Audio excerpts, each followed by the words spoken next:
haddii aad weydo sabab aad u joogtid waa sababta ugu fiican aad ku bixi kartid.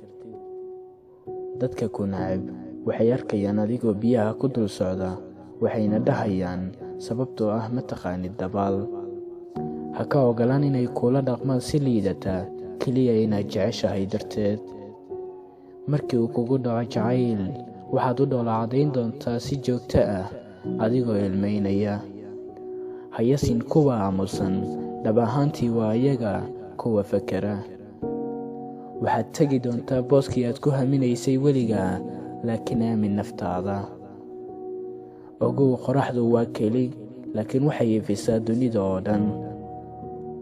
mararka qaar waa inaad cayaartaa dowrka doqonka si aad u doqonsato doqonka moodaya inuu ku doqonsanayo. mararka qaar dadka ma fahmaan waxaan u samaynayno ilaa aan joojino waxaasi samayntooda. mararka qaar waa inaad ilowdaa waxaad dareemayso oo aad xusuusataa waxaad mudan tahay.